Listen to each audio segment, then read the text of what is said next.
Boker Tov, good morning. It's Friday, the 26th of January, 2018. Time for a Messianic Moment with yours truly, Stephen Bruck. I want to thank you for listening. Please, if you haven't already, hit the subscribe button and subscribe and let me know what you think of my videos. I really do appreciate comments. If you can let me know, too long, too short, whatever. Shave, Stephen. Well, I'm retired, so don't worry about the shaving thing. That probably won't happen. But, let me know. I appreciate it. Today we're talking about Parashah B'Shallach, and he led them. We just saw from last week's Parashah that the Jews have escaped from Egypt. Pharaoh finally let them go after the death of the firstborn. Now they find themselves kind of wandering around, and God says, hey, send them over there, Moses, right by the sea. Put the desert in front of them and the sea behind them. So they do that, and Pharaoh now says, hey, what did we do? We let them go. So Pharaoh, of course, gets his 600 and something chariots, and they go out after the Jews, who then say, oh my gosh, the Pharaoh's coming, he's going to kill us. Well, first of all, why would he kill you? He's coming to bring you back, If he wanted you dead, if he kills everybody, he still doesn't have any slaves, right? If he wants you dead, he'd just leave you in the desert. He figures, what the heck, they'll die in the desert, right? No food, no water, no nothing. But he's coming out to bring you back, not to kill you. But they all scream, oh, he's going to kill us. And they go up to Moses, oh, why did you bring us out into the desert to die? Aren't there enough graves in Egypt? Well, for 1 million plus people, maybe there weren't enough graves. Anyway, so they're at the desert and the miracle happens. And here's, the greatest example of the miracle happened. God says, don't worry about the Egyptians. You see them now, you're not going to see them ever again. Watch what I do. So let's see what he does.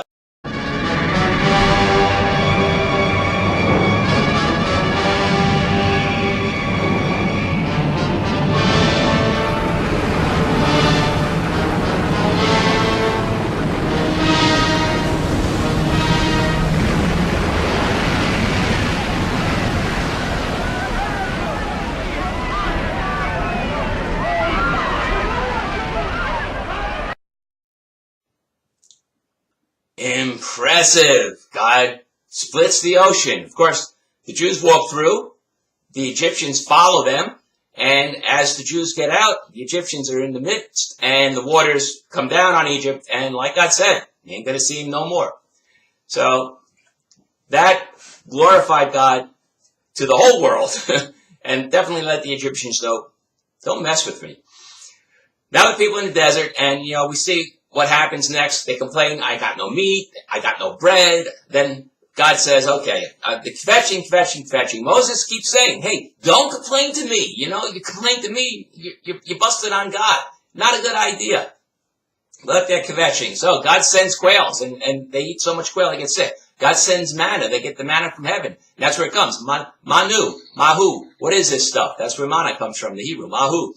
And then they complain there's no water. So Moses, at this point, and this is really early on, remember, this is like just after they're free. And Moses comes to Meribah, and they have the issue where Moses strikes the rock. So Moses isn't even a year in the desert, and already he's messed up, and that's it. He's not going in the promised land. He knows for the next 40 years or so that he's not going to be going into the promised land. And even at the end of it, he still kind of begs, but that's a different story. That's later on. So they have quail. They complain no meat, they get quail. They complain no bread, they get manna. They complain no water, they get water from the rock. They come to an oasis, they're okay. And finally, Amalek comes out to fight against them. Moses goes up on the mountain. Joshua leads the men. They kick the heck out of Amalek as long as Moses has his hands raised. When Moses says, I'm getting tired raising my hands, then Amalek starts kicking tuchus, And Moses says, oh, okay, my hands are up. And then Israel starts kicking Amaleki tuchus. And his hands go down. And so finally her and Aaron just kind of hold his hands up. And they defeat Amalek. And God says that the name of Amalek should be stricken out forever. And that's the end of the Parsha. So before I get into the message, interesting thing. When the Torah scribes are writing in the Torah, as they do the Torah, one of the things they do is to test the ink and the pen. They write the word Amalek, and then they script it out a number of times. They write over it and they scratch it out in order to meet God's commandment that the name of Amalek should be stricken from history. Just a nice little side effect. So, what's the message today? It's going to be simple. It's going to be quick. I know. It won't be that quick, but it'll be quick for me. Because what I'm going to say is simply stop kvetching. What did the people learn from the 10 plagues, from the sea splitting, from the quails coming, from the manna from heaven, from the water from a rock? What did they learn? Pretty much nothing. Nothing. Now, we can always say, oh, they had a slave mentality. They were learning. They didn't know. Yeah, all of that kind of figures in. But, I mean, really, how much do you need to wake up? Really? I mean, the 10 plagues of just the Nile turning to blood should have been enough. But no, there was more. There was unbelievable events of how could you not understand it? I'm sorry, I'm speechless. How could you not catch on by now? Right? By now. You've seen all this stuff. But they're still, oh, why did you bring us out here to kill us? Why? Fetch, moan, cry, whimper. Boom! Wake up, people. And we think, how could they not know? We look back and we say, how could they not know? And I say, look at the world today. Look at what's happening.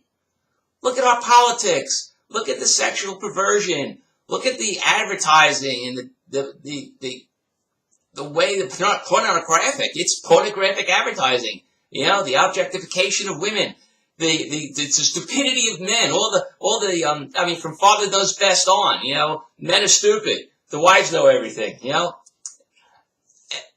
it just destroys a family. It destroys everything. I was growing up in the atomic age. You know, I was the guy who, you see the old TV shows about the kids ducking their heads and going under the desks in first and second grade and sitting underneath the window, you know, underneath the window.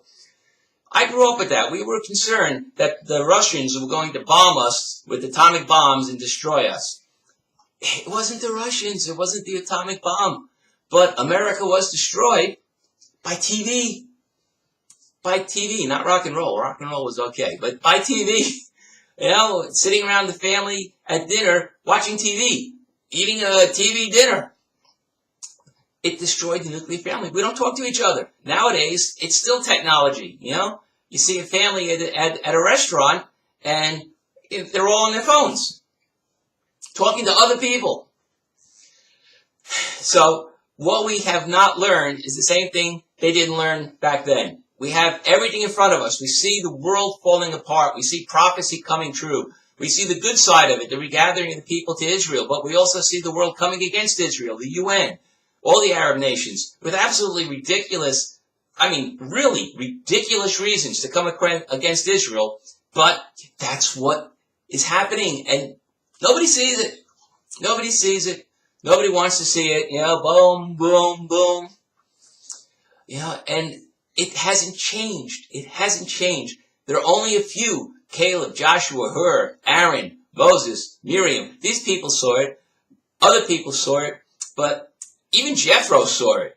Moses' father-in-law saw it. Whereas Dathan and Abiram and, you know, and Korach, they didn't see it. And they were right in the midst of it. We need to look. We need to open our eyes, open our ears, and shut our mouths. You know, and pay attention to what's happening in the world, because the stuff's going to hit the fan, folks. The fecal matter is going to hit the air circulation unit really soon. And it's happening now. It's happening in Europe. We see it. Belgium used to be one of the wonderful places to go. Nobody wants to even walk in there anymore. It's dangerous. So the message today is, wake up. Wake up. You know, like Isaiah said, wake up. Arise. You know, get ready, because bad stuff's happening, and it's going to only get worse. It's only going to get worse. That's what the Bible says. We need to faithfully understand that. We want to trust the Bible for all the good stuff, but we don't want to hear about the bad stuff. Well, if you can't trust the bad stuff, you can't trust the good stuff. You know, it's that way. There's no in and out. There's no, well, yeah, God always keeps his promises, but he doesn't do the bad stuff. No, he's promised the bad stuff's going to happen. He keeps his promises about salvation. He keeps his promises about destruction. So, prepare yourself. I'm not a doomsayer. I'm just saying it's happening. It's going to happen, you know? If you see the rain coming down, you see the rain clouds and say, hey, it's going to rain. That's not doomsaying. That's just realistically saying, look what's happening. Let's react to it. So, prepare. Prepare. Put on the armor of God. Go to Ephesians, I think 16. Put on the armor of God. Get ready. Prepare yourself because it's happening, folks. And you need to understand. Don't wait for the quails to fall from the sky and the bread to appear on the grass or the water to come out of the rock. All right, that's happening. Look at those signs today, see them, and be ready. Other than that, it's Friday, so Shabbat Shalom. Enjoy your weekend. Remember, keep your faith in God. Trust that those who worship God will come through. We may smell like smoke, we may have some stuff on our feet, but we'll come through it. And that's all we need to know. Remember, God doesn't talk about life and death as far as this finite thing. His ideas of life and death are on the eternal basis. So don't worry about your life. Really, don't worry about your life. Worry about your eternity. Okay? Baruch Hashem, and have a great Shabbat.